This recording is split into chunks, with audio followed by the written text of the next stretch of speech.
for me, it's bohemian. I see that, and when I see that, I think of lots of different cultures and experiences and stories coming together, not necessarily matching up, but coming together to create some amazing experience. And I think whoever founded this club, and I challenge those who may be online as well as in the room, to find out who our founders of this club were. Because I imagine they were wanderers. I imagine they were exploring, they were discovering. 43 years ago, a lot of things were different, but a lot are staying the same.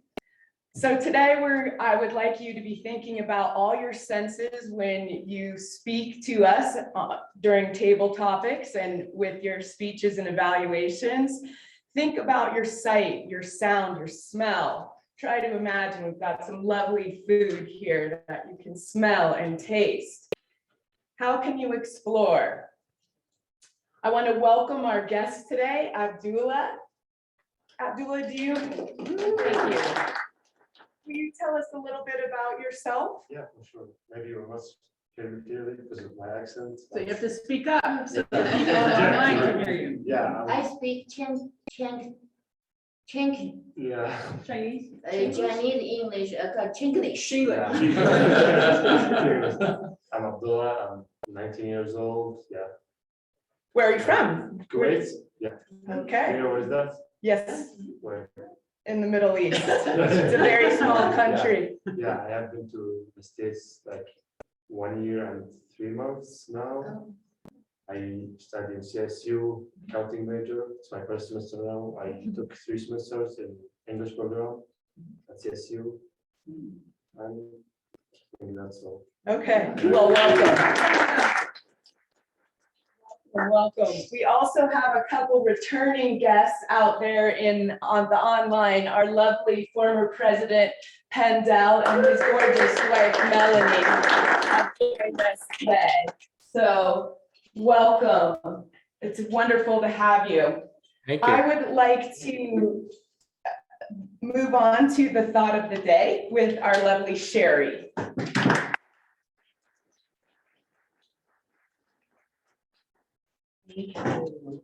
Who are Bohemians? Bohemians are, first of all, people who are native to Bohemia, which is a part of what is now Western Czech Republic. The country's capital, Prague, is located in this area. The word Bohemia comes from the name Boii, B-O-I-I, an ancient Celtic tribe which once lived in the area. When I was growing up in north central Kansas, there was a Bohemian Hall about 20 miles away from us in which people from that native area gathered together. Bohemian is also used to define someone who lives an unconventional lifestyle. Often these are thought to be people in the arts. They're artists and writers and people who live a life of non-conformity. We think of the Romani people or the Roma people from Eastern Europe who were called Bohemians or gypsies. Although I learned just yesterday from NPR that gypsy is now considered to be a racial slur. And there were moths called gypsy moths, which are now going to be called spongy moths. We think that it is the safe and comfortable thing to live in the mainstream and do things like everybody else is doing them. But everybody does need to find their own path. Robert Frost says, I took the road less traveled, and that makes all the difference. Or Marilyn Monroe said it in a somewhat different way. Imperfection is beauty. Madness is genius. And it's better to be absolutely ridiculous than absolutely boring. In Toastmasters, I found that people really respect genuineness, no matter what that looks like. Eccentrics are welcome here at Sunrise Toastmasters. Oh, yes.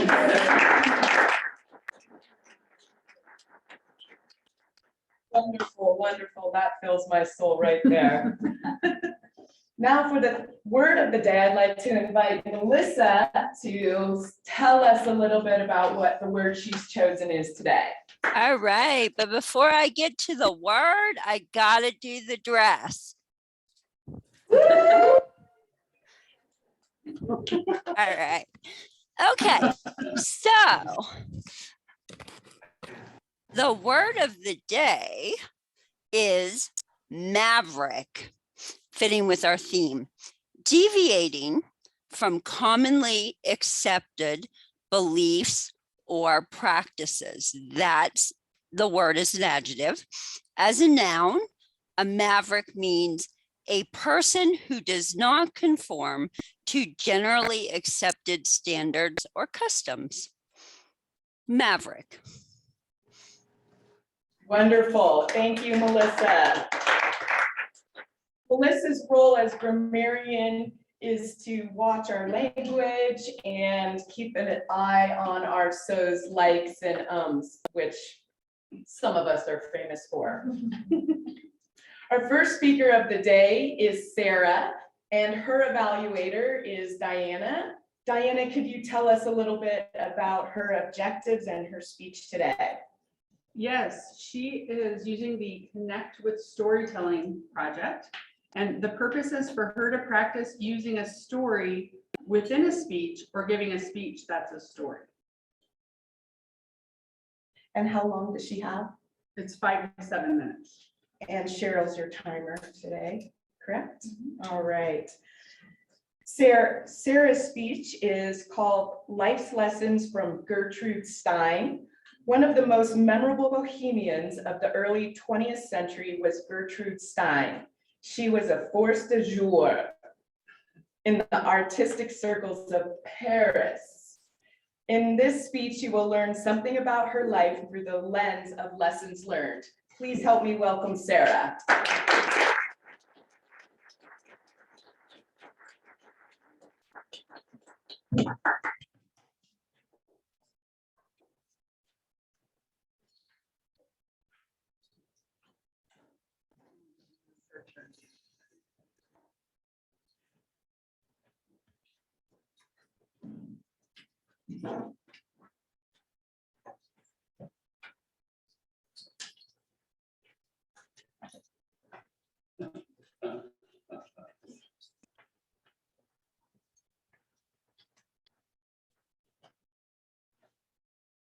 Look at you. Oh, you're lovely. Well, 1946, the war is over. Hitler is dead, dead, dead. That was my Second World War, and I hope it's my last World War. Today, I'm here with Alice Toklas. And I want to share some life lessons with you. Bohemian. I'm going to share these life lessons through the lens of what went well, what could have been done better, and what should have been done totally different. And a special shout out to friends. First of all, what went well? Leo, my brother, Leo, big guy, you'd know him anywhere in Paris. Me, short, you could always tell it was Leo and Gertrude.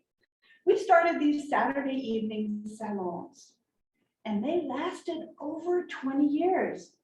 Between 1903 and 1922, there were many expats living in and around Paris. Maybe you've heard of Ernest Hemingway or F. Scott Fitzgerald. We would talk about history, philosophy, art, politics, dance, poetry, writing, all of the stuff that was so happening in Paris. I started calling us the lost generation. It seemed to catch on. Maybe we were mavericks. What could have I done better? Two things. First one, Leo and I loved art. And as art lovers, we went around Paris to ateliers, to their studios, and bought paintings from artists. Painters like Delacroix, Cézanne, Renoir, Manet, Gauguin, Toulouse-Lautrec. We also bought some paintings from unknown artists like Pablo Picasso and Georges Braque and Juan Luis. Even some expressionist paintings by Henri Matisse. These paintings filled our home in the left bank. In fact, I gave Brock, one of the regulars at our salons, and the tallest man around, even taller than Leo, the task of hanging all those paintings. Many of these paintings later became fixtures at museums and galleries around Paris. In fact, I am wearing something by Modigliani.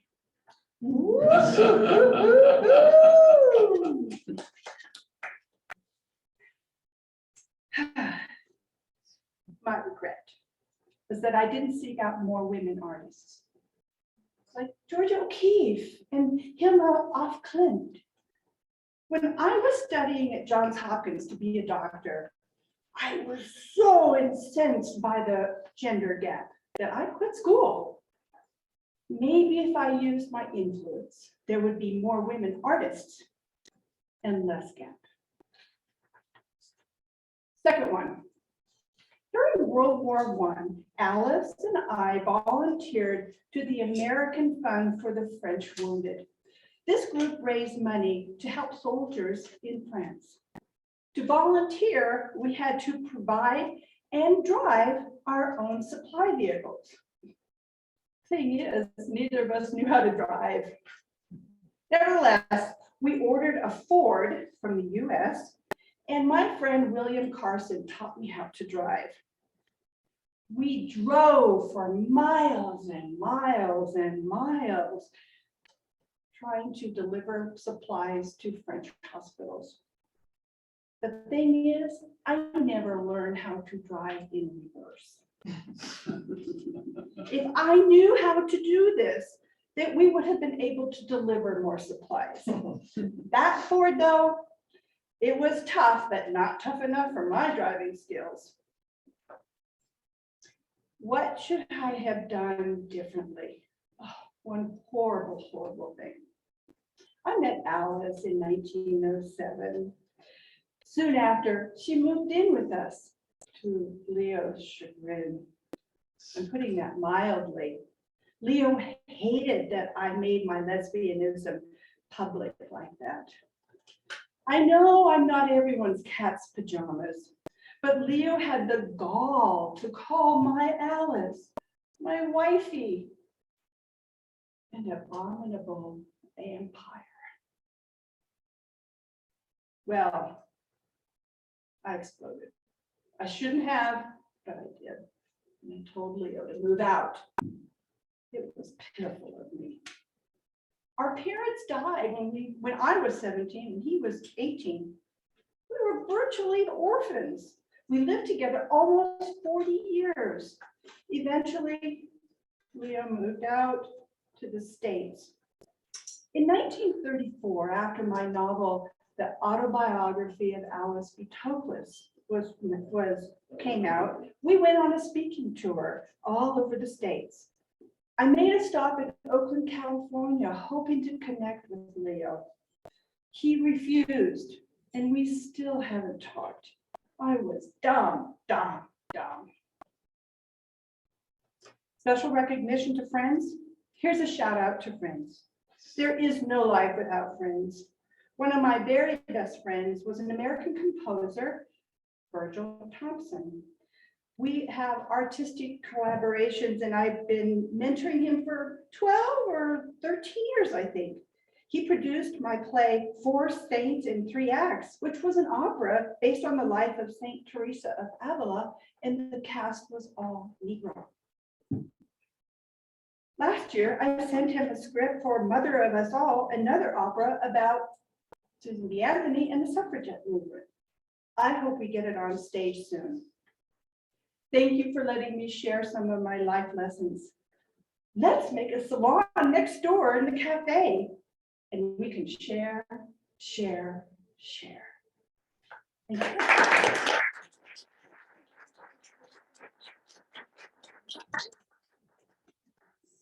Wonderful. Well, that was an embodiment of everything we are talking about. I'd like to give you a few minutes to make some comments for Miss Gertrude Stein.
Right, for the another exciting aspect of our meeting, which is table topics.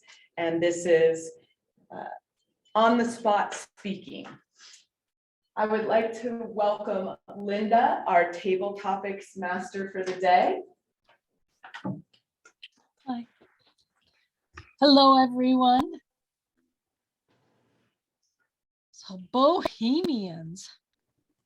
My understanding is Bohemians are adventurers. They live life in a unique way. They're very eclectic. So I'm hoping that I have an eclectic set of questions for you today. And I want to start and ask Melanie to tell us, what is your favorite mythical or magical animal and why?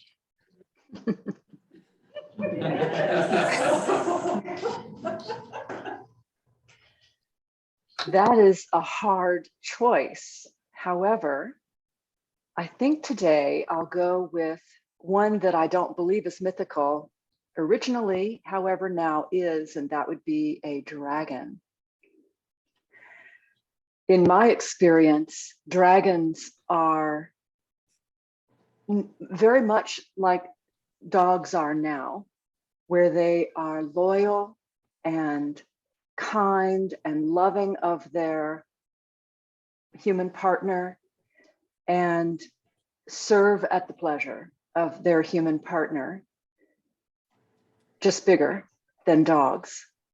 They glisten, they are iridescent, they do not blow fire unless it's absolutely necessary for the progress of eternal creation. And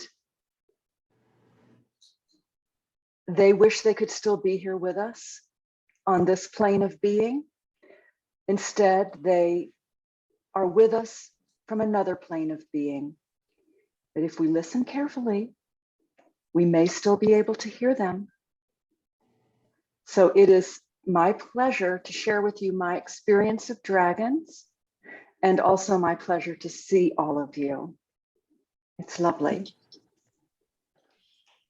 Thank you, Melanie. There's a whole series of science fiction books that are dragon-based that are some of my favorites. So thank you for bringing that back to my mind. I'm going to tap Cheryl next. And I'm wondering, if someone said to you, do that thing that you do, what would pop into your head?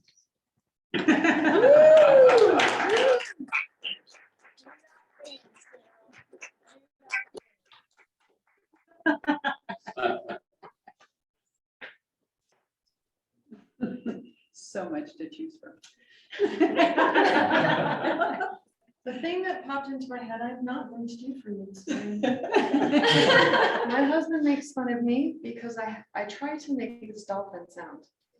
You know, I forget why it started, but now it's just a joke.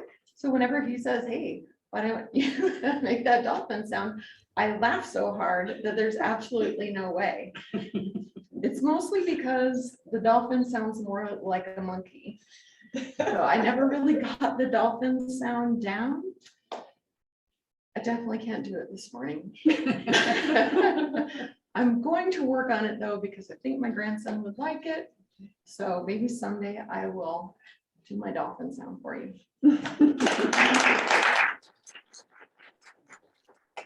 Thank you, Cheryl. You know, the dolphins are very intelligent, so I'm sure that their sounds have meaning and are part of their communication. I'd like to tap Gloria and ask her, if you were to organize an expedition to outer space, which musicians or artists would you take with you?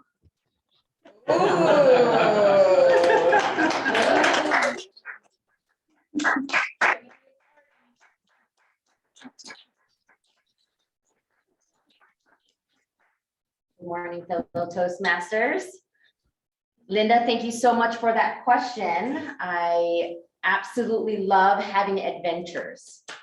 And adventures in outer space is something I have never thought about, but I can see that that would be quite an adventure. I would love to take all of my friends with me on a rocket ship. And I think of Apollo 13, I think of all those science fiction movies of traveling out of space and finding some type of new planet or something like that. And I think on any road trip or any type of adventure, it's always to have nice company, great snacks, and good music. I think those are three really important things to have on these kind of adventures. One friend I would bring is my good friend for 12 plus years, my friend named Courtney, and she has the best soundtracks always on hand. And I'm not a big music kind of person, but she finds the perfect music to create an ambiance that, and I think it's kind of a skill to have, sort of on a adventure trip. So I've had multiple adventures and road trips with her, and she has had great music. I can't think of a good soundtrack myself right now, but I would have her, my partner, who would have one. So always bring good friends to adventures. Thank you, Gloria. So Esther, what is the silliest thing that you're pretty good at?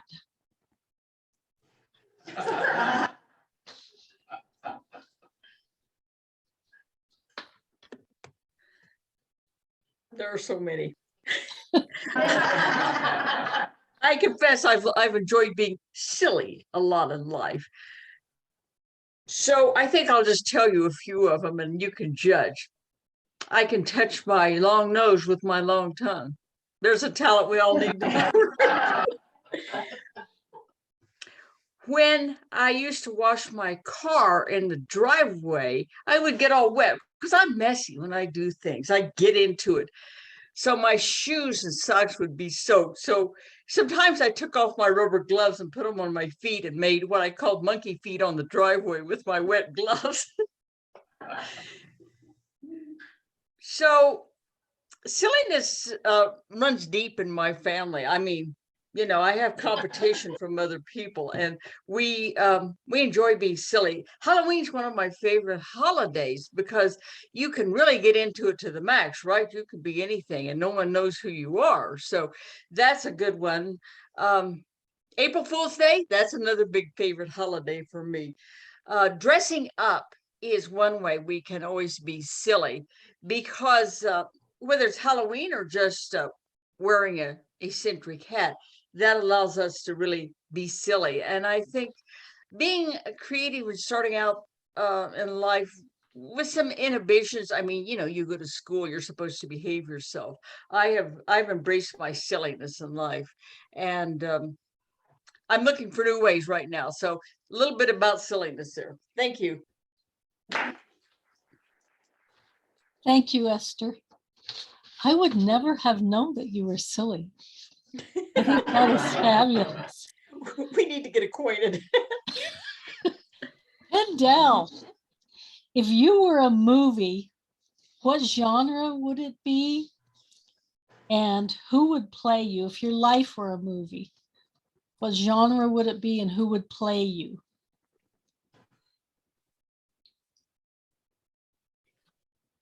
If I were a movie, I'd have a maverick in it. I would be it, or I would observe it. I would see what's happening, what's the outcome is before I did it. If I were a movie, I would have the most glamorous actors in the world. None of them are ugly. Did you notice that? They're all beautiful. They all have perfect teeth. How do they do that? I think if I were a movie, I would be in outer space, like we talked about earlier. It's a vista. What's a vista? It is a parameter. It is a destiny you see through a hole. It's like being in a cave and going out and seeing the landscape, seeing the horizon from this hole. That's what life is. It's like seeing the unimaginable in the limitations that we have. Why not? It's fun. Love being Toastmaster. Thanks, Good to be with you. Pendel. Great. So I was going to ask if Abdul would consider doing a table topic today. Is that something he could feel comfortable with? What you mean? What topic? He wants to hear the question first. Okay. Well, this will be easy because we want to get to know you better. So I would like you to tell us one way that you're different from most people. One way that you are different from most people. And so you gotta stand up here. For tougher men. Yeah.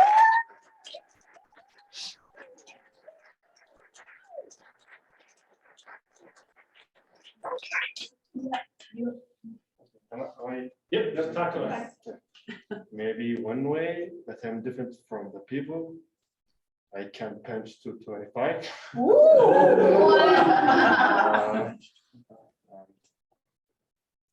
I'm just a boxer and I just came to the States.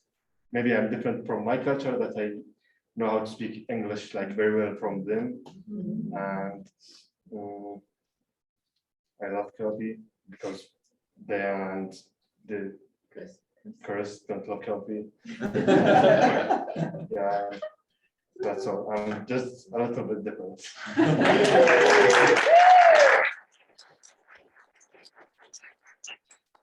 Thank you, Abdul. It takes a lot of courage to walk up in front of the room your first time in a Toastmasters meeting. So I applaud you for taking that risk and doing that. The first time I spoke at a Toastmasters meeting, when I sat back down, my legs were shaking so badly that the entire table was trembling. So I congratulate you on making the effort and having the courage to step up there. Let's see, who else doesn't have a role? Ling Ling. How would you? I'm sorry? Ling Ling. Jesse. We have Jesse. Jesse. Ling Ling's not here. I can't see very well with your picture the way it is. So Jesse, how would you make carousels more exciting? Carousel? It's On the amusement park, there's the horses that go up and down on the merry-go-round. How could you make that more exciting?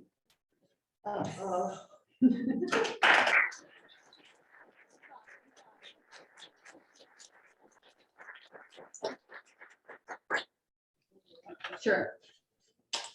Carousel. Yeah, carousel. Yeah, first time when I read carousel, I think I was in a fairy tale. I only read that from book, but in China, I never had that. So when I was in here, I ride around about 10 months. And most exciting one day I bought a chicken for my kids. So I hold the chicken. I said, I need to hold the chicken and run that stuff. So because the chicken is so small, I just okay, let's run together. So let's run, the chicken. That's just so happy day for me.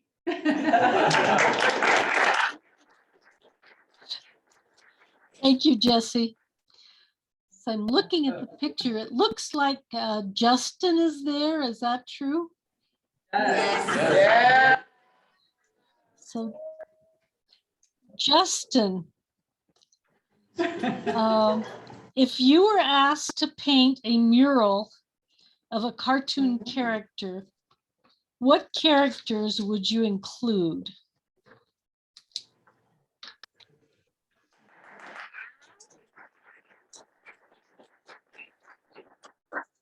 So let's see, first, Go stand behind the point. yeah. So first, I don't think anyone would ask me to paint a mural, right? But if they did ask me to paint a mural, I would have to include the Tasmanian devil from a kid. And then I really liked Space Jam as a kid, so Bugs Bunny would have to be in there. Is it Daffy Duck? Daffy Duck Yeah. would be in there. All the childhood cartoons on Looney Tunes would probably, you'd have to include them in the mural.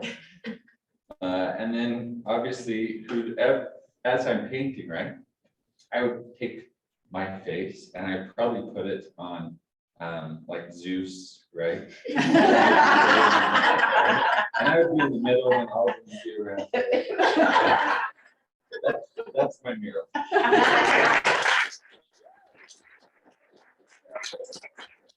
Thank you, Justin. Let's see who I can pick on next. We have, We have Chris and Charlie and Bill. okay, let's see. Bill, what toy did you hate most as a child?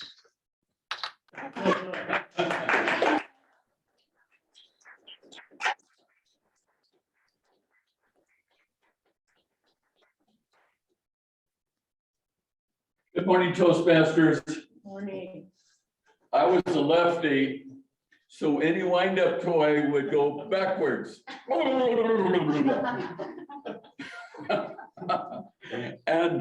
But I would often break the play, so I had to make up and say, just like my favorite toy. There were green alligators and long-necked geese, humpback camels and chimpanzees, cats and rats and elephants, but sure as all, my favorite of all was the unicorn. Boom.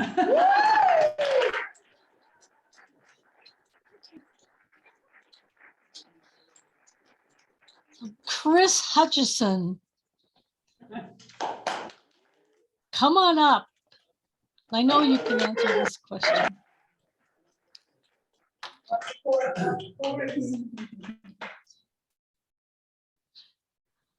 I'd like you to describe yourself in terms of food.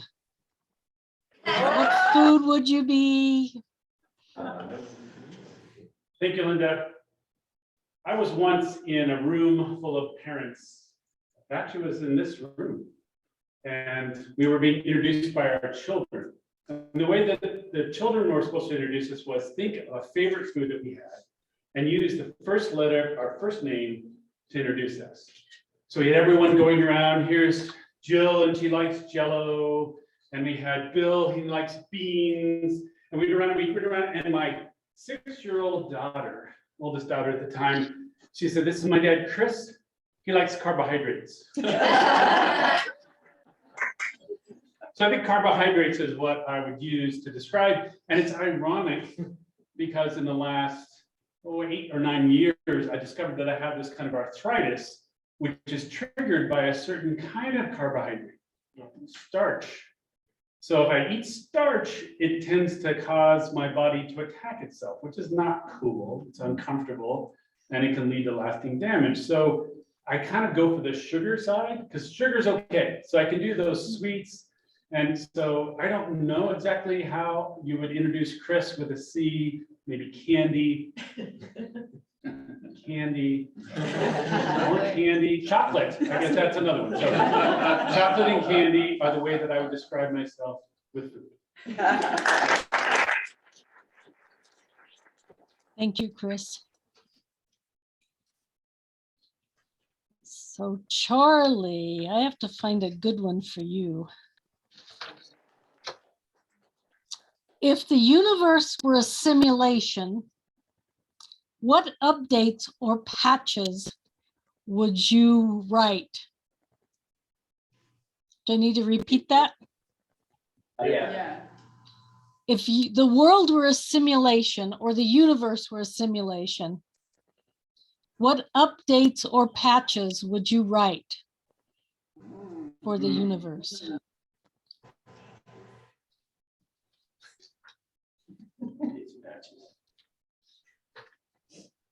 Well, I don't know, maybe I would just eliminate people from the world.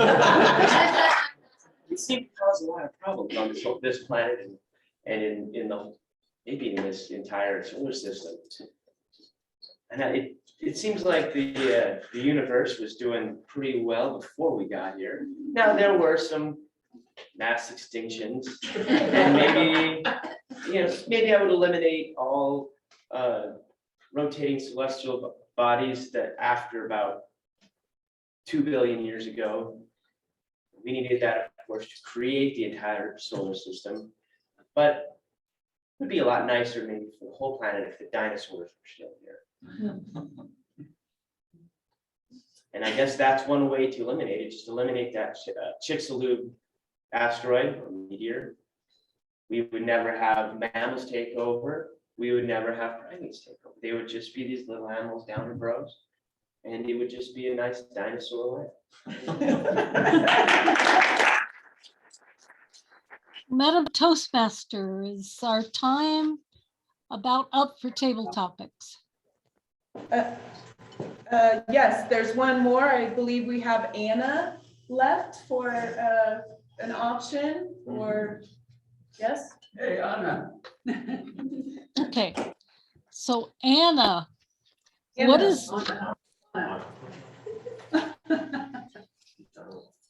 is the weirdest food combination you've ever eaten?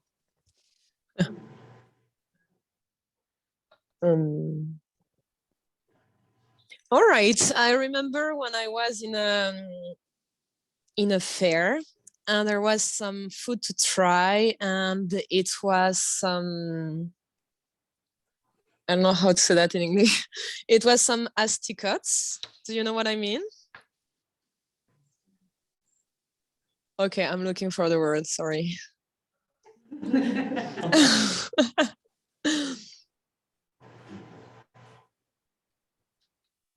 Okay, it was some maggots, like curry maggots. They were dried and it was really delicious and I was so disgusted in the same time. So I feel like this is the worst thing I've already eaten in my whole life.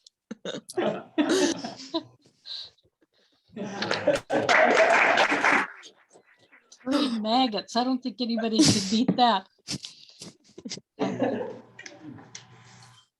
So with that, I will turn control back over to our illustrious Toastmaster, Jill Mott. Thank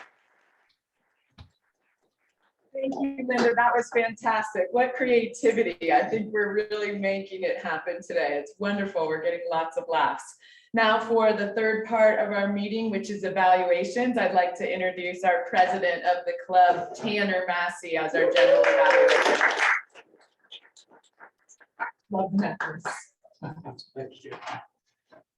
All right. Well, I have the easiest job today, I would say, honestly. Being able to evaluate a meeting like this is a real treat. It doesn't come every day. So we'll start off by having our evaluator for our speaker today. Our speaker was Sarah, and our evaluator is Diana.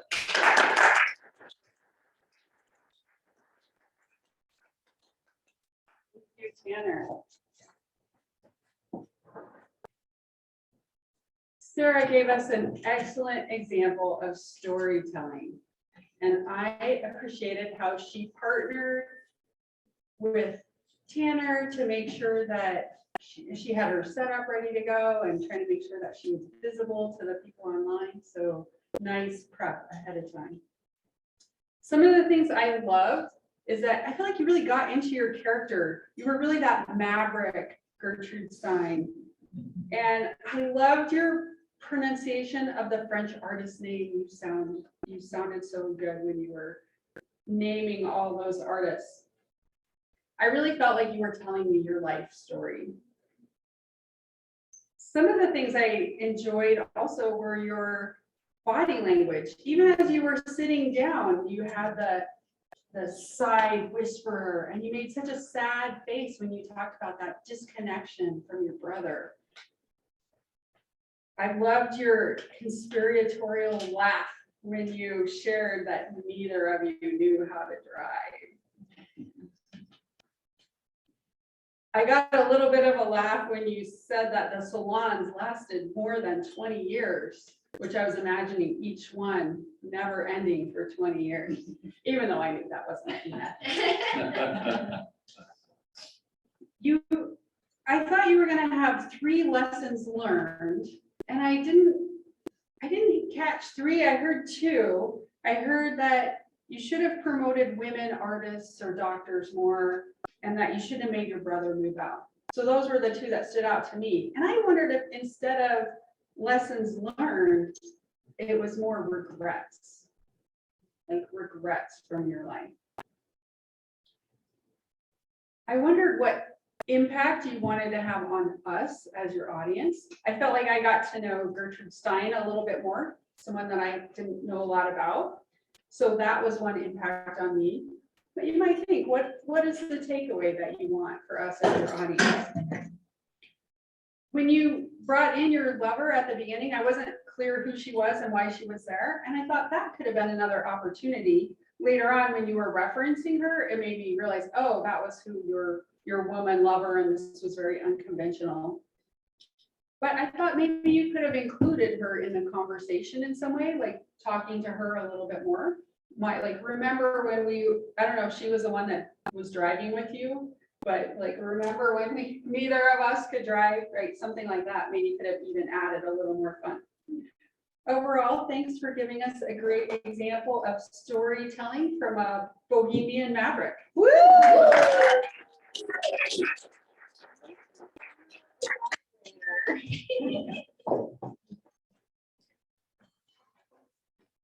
Diana. We now move on to Melissa, who is our grammarian and counter. Melissa, were we proper mavericks? Absolutely. And even a little avant-garde and eccentric. Whoa. All right. So, I did it again. So was one of the words that we did love today. I have now said it twice. And we had 2 so's from Esther. We were also a big fan of the word today. We had 3 ums from Gloria, 1 from Esther, 2 ums from Justin, and 2 ums from Anna. Now, getting to our colorful, creative language, you all did not disappoint. So we have eccentrics are welcome from Sherry.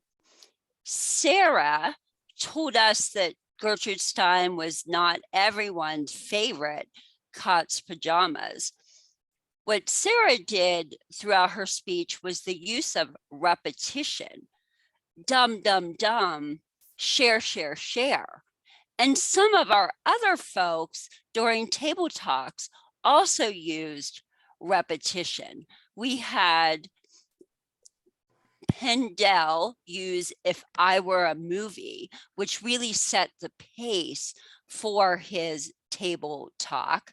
We had Justin saying candy, candy, candy. And in addition to the repetition, our group likes sound effects. So you had Jessie with the chickens that she was holding and squeezing and running, and she imitated their sounds, and it was so somewhat terrifying. Then of course, Bill always delivers on the sound effects with a good song. So congratulations to all of you Bohemians.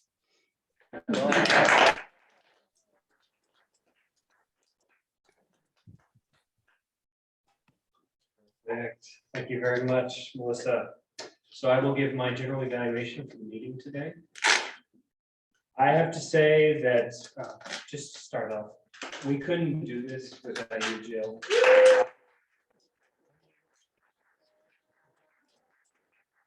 I had come in a little bit later, and I mean, it's one thing, like people online can't see this, but we're missing kind of the wall that's normally here.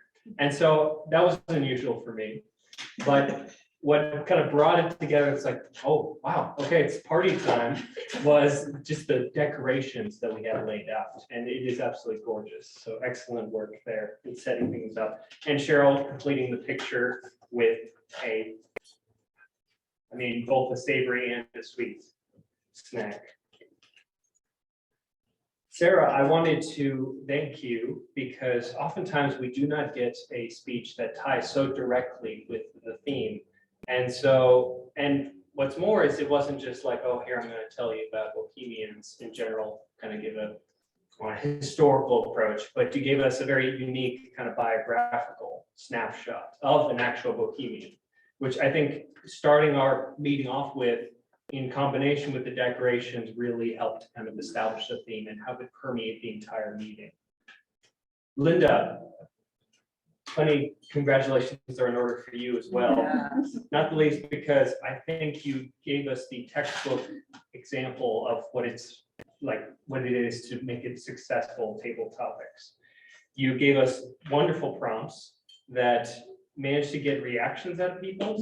There was like oohs and ahs, laughs and guffaws, just all around for each one, to the point where you could and you typically know that you've done a great job as a table topics master if you're able to cover such a wide range of topics to the point where you have things being brought up like the preference for a nice dinosaur land, maggots, and a song by unicorns. Not every meeting can claim that for itself, but thanks to your excellent work, we were able to do that. I also appreciate the fact that you reached out to Abdullah in a way that was pretty constructive. And congratulations to everyone as well, because it takes a bit more skill as well to kind of ease someone into that. And I felt he can attest to whether or not that we were successful in that, but I think that you guys did an excellent job in that respect. To finish us off, I do want to mention that I think the thing that I appreciate the most, which is going to happen with a meeting like this, but it was the degree of engagement we had from everyone. I haven't heard this many laughs in a long time. And I don't think it's just the occasion. I think it's what you bring to it. And so in future meetings, feel free and bring this sort of independent thought, be a speaking maverick, as it were. So many thanks everyone.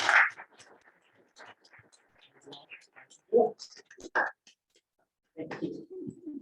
Wonderful. What an amazing salon we have here. That's what I realized is going on. I would like to make sure that all our evaluators qualified as well as table topics. And I'm going to pass both those cans at the same time. And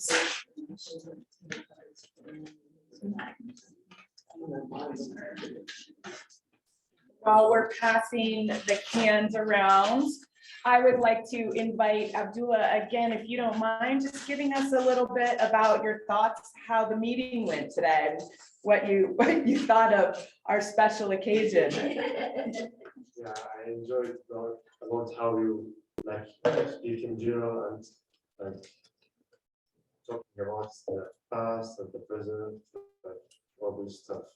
Great. Well, we hope you'll come back and visit us again. Might not be as colorful, but it'll definitely be fun. Do we have any other club business that we need to attend to? Don't think we do. Jill, I have a question. Yes. Who do we send our votes to? Excellent question. Could you please send them to Cheryl? Thank you. Thank you. And thank you out there for all the funky, cool outfits and backgrounds. You guys brought it too. So I hope, yeah, Pendel, we see it. We see it. Wonderful. Yes.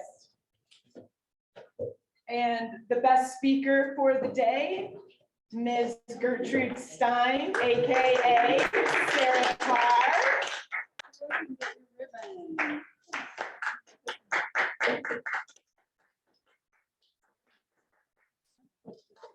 Congratulations. We are still counting our other votes up, but I would like to encourage everyone to stick around just for a few minutes and chit chat if you can. I hope this meeting has inspired everyone to be thinking about living in the arts, living, just living, thinking, seeing, exploring, and having fun. I think that things have changed for the better, and it's time for us to all get groovy with it. Any? Oh, Pendel and Melanie, we have a couple of moments while we're counting up votes. Would any of you like to tell us about what you're, I don't know why I'm screaming into the owl, what you are up to and where you're at? Melanie hit it. Well, Pendel and I have relocated to Thornton, Colorado, and we are busy discovering what it is to be grandparents to our 15-month-old grandson, and it is delightful. I see Linda beaming because she knows the experience, and Cheryl and others who know the experience of grandparenting. It is an extremely privileged and special opportunity. And Pendel and I are living on a green belt where we have a beautiful walk around a nature preserve, which we are enjoying more and more as spring is onsetting. And my brother, Dave, is moving back to the US from Canada after 32 years in Canada. And he's going to land with Pendel and me for a while until he gets his bearings again. And he's very interested in Toastmasters. So you may be seeing more of us coming up soon. I'm so inspired seeing all of you. I miss you, and I knew that, but I didn't realize how much until here we are together. And it's so delightful to meet the new people and just be a part of this community. Thank you, Diana Hutchinson, for always encouraging me. I'm very thankful to be with you again. Toastmasters was a godsend for me. When I first came, I couldn't put two sentences together. I had a health thing that made me inarticulate. And I'm thankful for the opportunity, the safe place that Toastmasters, particularly Sunrise Toastmasters is. So we can get up and fail famously and do great. And learn from Thank our. you. I would see say you. I could never consider Pendel inarticulate ever. Even if the I words agree. don't come, I agree. facial expressions and the tone of voice is expressive. So I appreciate that about him. You're very kind. Indeed, indeed. Well, now for some of our awards today, we have our best evaluator, and that's Tanner.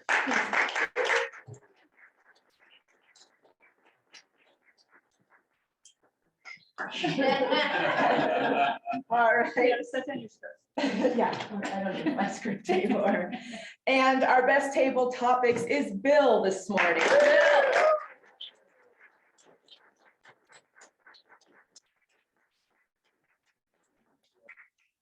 Well, Zumba. Zumba. he's a new man since Zumba. I tell you, I got some videos to show you guys.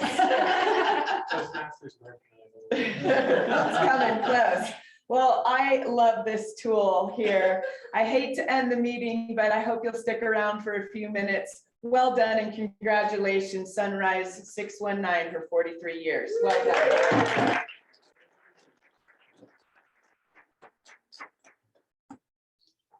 Thank you for bringing us so beautiful